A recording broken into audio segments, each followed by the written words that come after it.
Here's a relationship scoop that people might be dealing with right now. You may have come to realize that a person that you were dealing with, or a person that you're no longer in a relationship with, broke up or separated, ghosting, whatever the situation was, you realize that they only held a perception of you.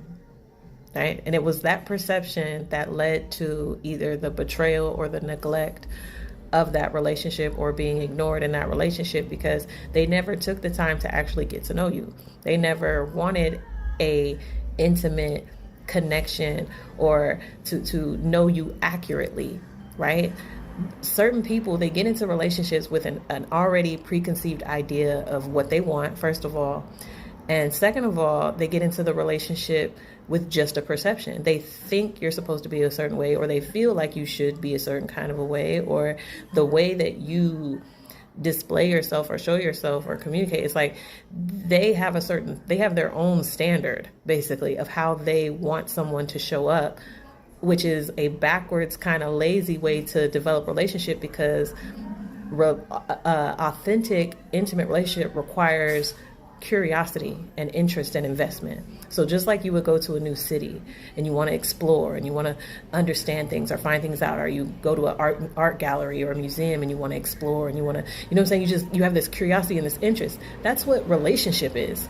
So maybe someone on their shadow side has to understand that unless you're curious about someone and you want to be invested in understanding more about that person, question what that person's position is in your life, because it's likely you're using them.